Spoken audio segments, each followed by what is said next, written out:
Welcome to the Inner Sphere, an elephantine expanse over 500 light years in diameter, or roughly a third the size of Gabe Newell's wedding band, encompassing 2 million stars and 2,000 inhabited planets, perpetually spooned by a crescent-shaped region of uncharted space known as the Periphery. Since the inception of faster-than-light travel came a mass exodus of billions of human beings, most of whom were from California. But with colonization comes micromanagement, and when the Redcoats tried to tax their dilithium tea or some shit, they pumped them full of 30 calibers of freedom, and thus the first of the great houses, House Mech, came to establish the Free Worlds League. Over the next 3 decades came the other great houses. Davion, a well-meaning but occasionally colonial nation whose bland starchy foodstuffs and subpar dental hygiene belies their Anglo underpinnings. Kurita, an honor-bound house devoted to ancient Japanese feudal codes of duty, loyalty, and poorly animated pornography.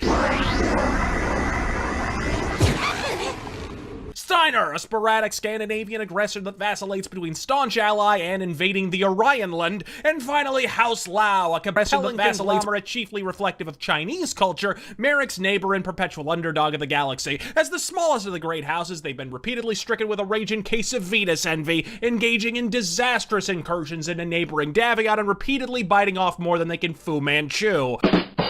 From the militaristic mire emerged the Battletech, death on 2 legs. After shellacking the shit out of each other for nearly 2 centuries, the disparate nations formed a tenuous alliance known as the Star League, ushering in 250 years of uninterrupted prosperity, attaining dizzying heights of technological and social progress, elevating mech design to a bona fide art form in the process. Then came Stefan Amaris, the Don Matrick of the Inner Sphere, feigning friendship with Richard Davion, the ruler of the Star League, and persuading him into dividing his own house. He would ultimately assassinate the paranoid princeling and wrest control of the Star League for himself, until the brilliant General Kerensky, commander of the Star League military, slammed the refrigerator door on his dick. In the aftermath, the Star League descended into feudal anarchy, with each house vying for rulership, engaging in 4 disastrous, increasingly costly wars of succession. Repulsed by the avarice of the very houses he saved, Kerensky took his toys and fucked off to uncharted space, hell-bent on establishing a utopia, along with a jaw-dropping 80% of the Star League's military. Having bombed each other back to the Bronze Age, and with Kerensky ganking all the toy soldiers, the Star League collapsed and the houses warred anew,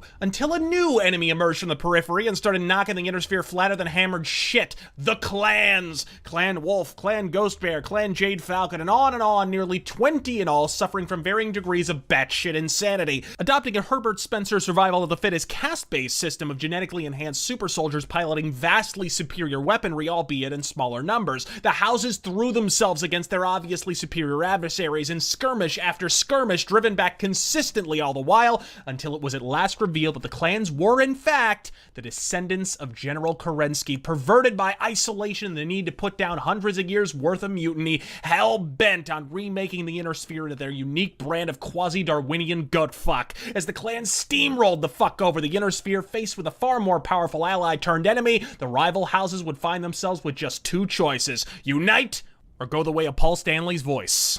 And that's just an overview of the core narrative, a cursory one, might I add. Before, after, and throughout these galactic parables, countless conflicts of varying degrees of intensity are played out with equivalent detail. The Merrick Civil War, the Smoke Jaguar Genocide, the Jihad, the Dark Age, and every solitary one has a full-length novel, sometimes several, devoted to it exclusively. The result? A world where the possibilities for role-playing or even a simple tactical skirmish, like me as I record this video, are bottomless. Don't judge, it's 2015. The more you descend the proverbial rabbit hole, the deeper it goes. Battletech is the Chicago pizza of gaming. Deep fucking dish. Sadly, even as I speak these words, there are those watching this who will only have learned about this franchise at precisely this moment, and there are some fairly compelling reasons for that. You see, after a veritable explosion in initial popularity from the mid-80s to the early 90s, spawning everything from a bitchin' trading card game like the one I hold in my hand right here, to an impressively adult animated series I remember loving as a kid, to full-blown virtual reality Battletech centers, sadly FOSSA began to falter. The pricey Battletech centers, while visionary in a time before online gaming, were a glorified flop. The already complex tabletop rules were multiplying by the microsecond, and with the introduction of the innately superior clan technology, as much as I may love it, The game was knocked well the fuck off balance. Increasingly unwieldy, Battletech began to bleed players, taking refuge in excellent video game adaptations like Mechwarrior 2, 3, and 4, Mech Commander, and my formal introduction, GameStorm's visionary MMO, Multiplayer Battletech. By the late 90s, along with good music, fashion, and our motherfucking economy, Battletech took the red eye out of relevance. FOSSA was purchased by Microsoft, Battletech I think by WizKids shortly after that, and then once again in 2007 by Catalyst Game Labs, who thankfully has helmed a slight resurgence in recent years. Best of all, Catalyst have decided to be Iron Maiden on opposite day and carve some fat. As such, the formerly Beluga rulebook has been pared down to a more manageable page count, with the more complicated rule sets now relegated to the resoundingly fucking optional category. So how in the fuck do I even get started with Battletech, you ask? Well, probably the zenith of the Catalyst Games era of Battletech was the introduction of these highly convenient, extremely affordable Battletech introductory box sets. Basically, for between like 40 to 50 bucks, you get every solitary thing you need to liquidate some... And welcome to the Mech Lab. The Timberwolf, otherwise known as the Mad Cat, is perhaps the most famous icon of the clan invasion. Debuting to the known universe in the year 3049, the clan Timberwolf proved itself more than a match for the forces of the Inner Sphere. Standing at approximately 15 meters in height, weighing in at around 75 tons, and able to run at just over 85 kilometers per hour, the Timberwolf is a marvel of engineering that is both surprisingly fast and well armed for its size. Almost effortlessly, this machine was able to carve through the inferior forces of the Inner Sphere over the course of the invasion of 3050. As with many invasion-era clan mechs, this design is known by two names. This is because while the clans designated their design as the Timberwolf, the forces of the Inner Sphere had nothing to call it when they first encountered it. Seeing that this design resembled both the Marauder, abbreviated as Mad, and the Catapult, abbreviated as Cat, they quickly came up with the name Mad Cat. This nickname has proven so popular that it has nearly superseded the original designation. Like all other Omni-mechs, the Timberwolf sports a modular design, allowing for easy customization, repair, and maintenance. A wide array of variants exist of this mech, each suited for different roles. The primary configuration, designated Timberwolf Prime, boasts an impressive and well-rounded mix of missile and energy weapons. Twin missile launchers allow it to perform both direct and indirect artillery strikes upon distant targets. A set of extended range lasers allows it to melt hostile armor from afar, and an array of pulse lasers and machine guns make short work of infantry and other unarmored targets that get too close. Alternate configuration A alters the design to more of a heavy-hitting sniper, as the arms sport a pair of hefty particle cannons that can fry targets from an impressive maximum range of nearly 2 kilometers. An array of pulsed lasers and a streak short-range missile launcher provide close-range support. The B configuration is a jack-of-all-trades, sporting a Gauss rifle, both a long and short-range missile launcher, as well as a pair of pulse lasers. The variant excels in no particular role, but has no particular weakness. Configuration C is somewhat of a return to form, though it differs in that it sports a massive ultra autocannon, triple extended range lasers, and a pair of smaller long-range missile launchers. A anti-missile system increases its survivability slightly more than the primary configuration. Configuration D is the heavy hitter. Double particle cannons and 4-streak short-range missile launchers provide an armor-melting flurry of damage with a single salvo. A single small laser provides an emergency backup weapon and anti-infantry support. There are dozens of other configurations as well as personalized customizations that exist for this iconic machine. These are just the more common seen throughout the Inner Sphere and beyond. When seen in the field, the mech is typically employed among the warriors fighting for the Wolf Clan, though no clan has a shortage of this venerable design. A single factory on the world of Strana Mechti produce every Timberwolf. Despite this, their numbers continue to grow, a testament to the design's survivability and its value in the field. Overall, the Timberwolf has proven itself a capable machine well into the 31st century and will likely see service for centuries to come. This has been the Timberwolf. I am Ian, and this has been Mech Lab.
Alright. Time to get crack-lacking.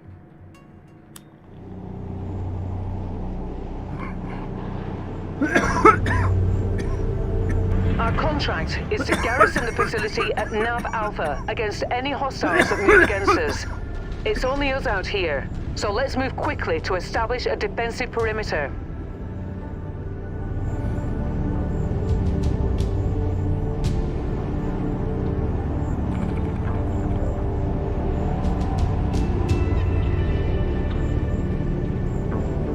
Something's wrong, Commander. There's an unrecognized dropship closing in on your position.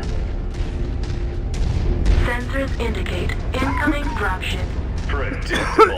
Not to brag, but we knew exactly where your LZ would be.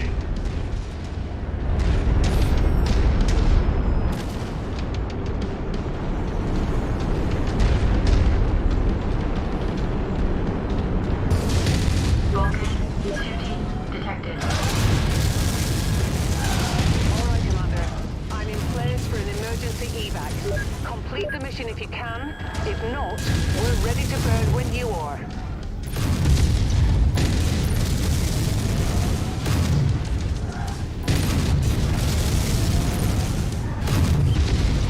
Enemy target destroyed. Enemy target acquired.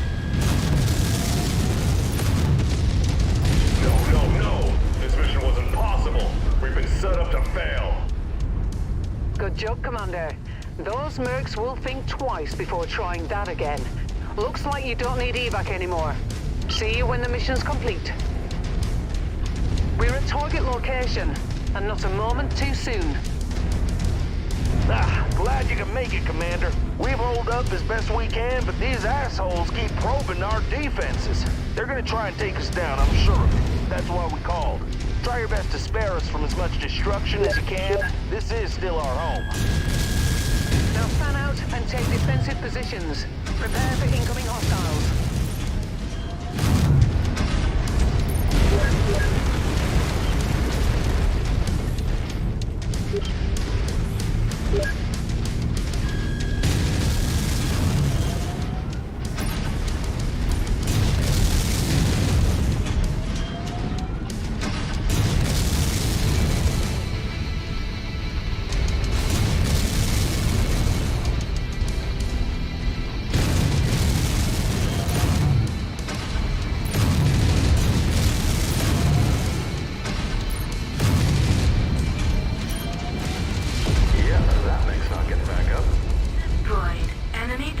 Additional hostiles have been dispatched. They're heading your way.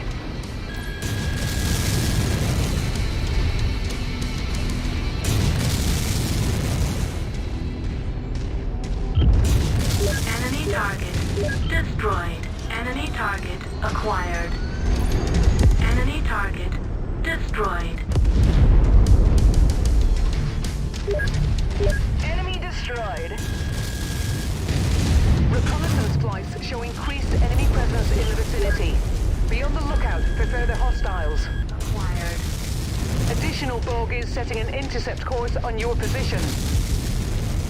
Target destroyed.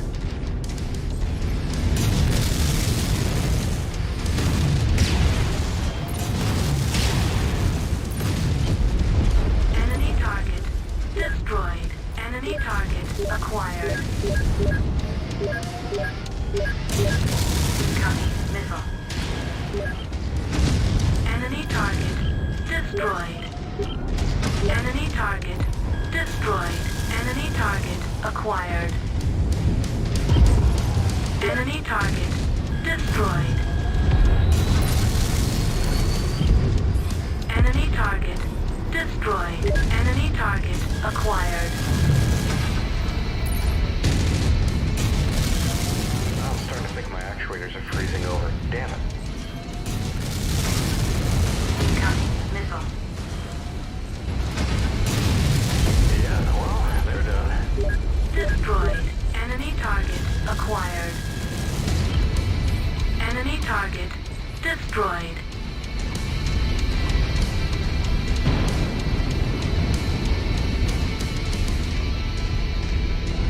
Enemy target acquired.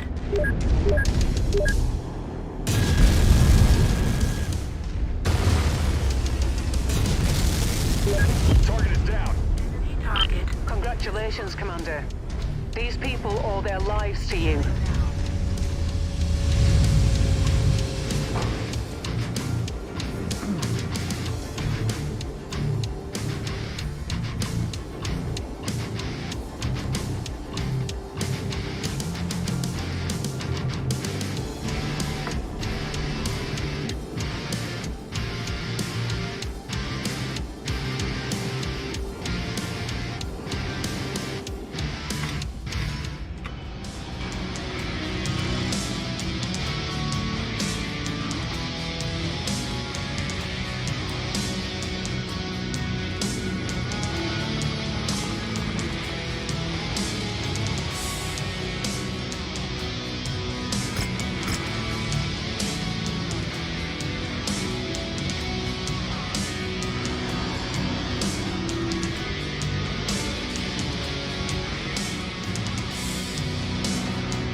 Heads up, Commander. Weather conditions in the area will restrict visibility.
Enemy forces have established a base somewhere in this area.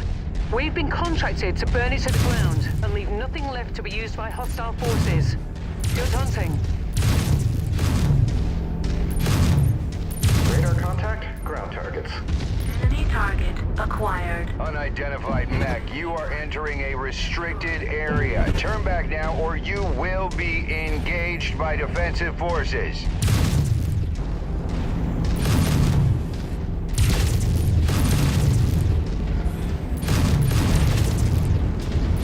Target identified. Bring it down. Leave nothing left for them to salvage.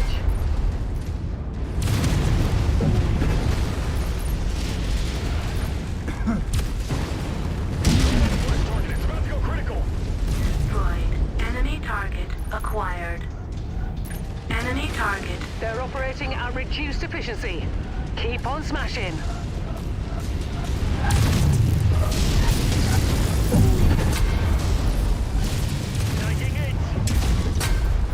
Enemy target destroyed.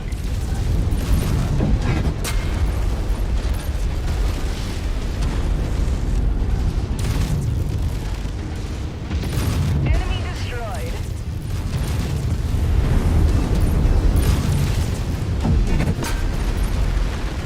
Fuel tank just detonated. I'm showing heavy damage to a number of the facility's structures. We appear to be about halfway there.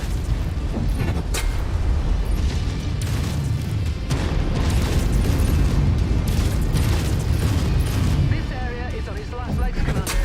Just one final push, and then we can all go home.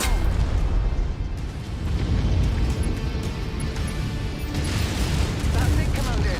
You completely destroyed this area. Great work. Let's get to the evac point now, before more reinforcements arrive.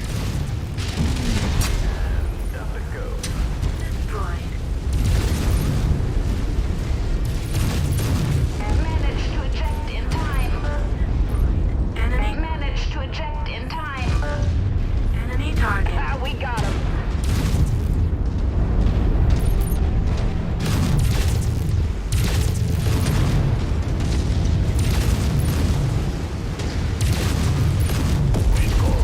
I have ejected and won the battle.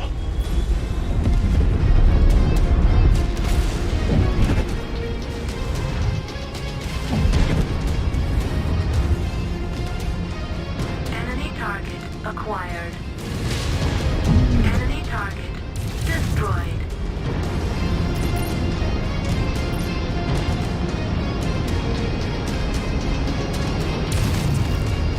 Enemy target destroyed. Great showing, Commander. Our employers will be Locating pleased. 1B detected.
Hey.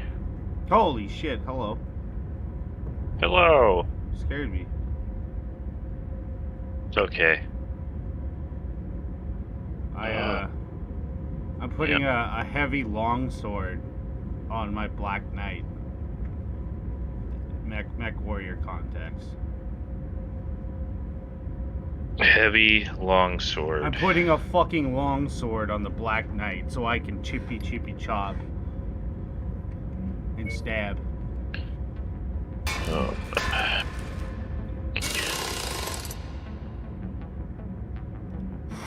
I'm also kind of sad too. Vermintide has an update as well. I'm kind of disappointed with Fat Shark right now. What's Fat Shark? They're the ones that made Vermintide. Oh yeah. I wanted Darktide to rock so bad. Yeah, it just doesn't have it. It's missing it. Alright. Yeah, how'd you sleep, man? Not great. I woke up and got ice on my back now.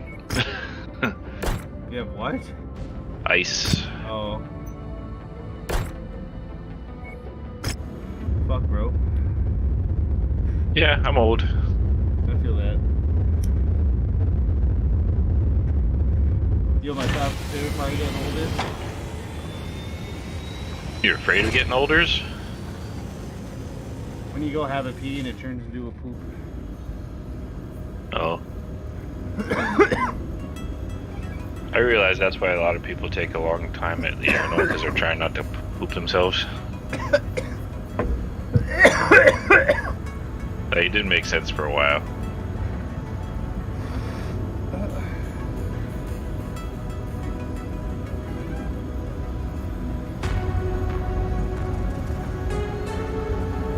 Yeah, man. Just chilling out, playing a little bit of the Mechwarrior. I'm just gonna play the BeeG with no mods, unless it's already got them like built in now. So yeah, that way I can just play it as intended. Gross. So.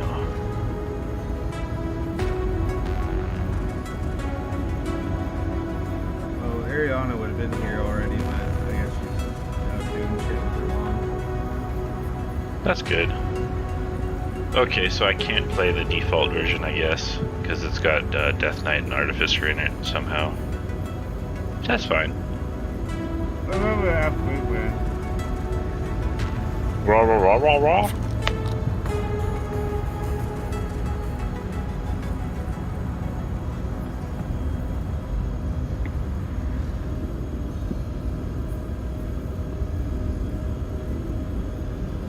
You know what's neat? My keyboard is the load bar for this game. What? Yeah. It goes from 0 to 100% and like my keyboard is like filling up with red. Oh god, they're infesting your computer. That's different.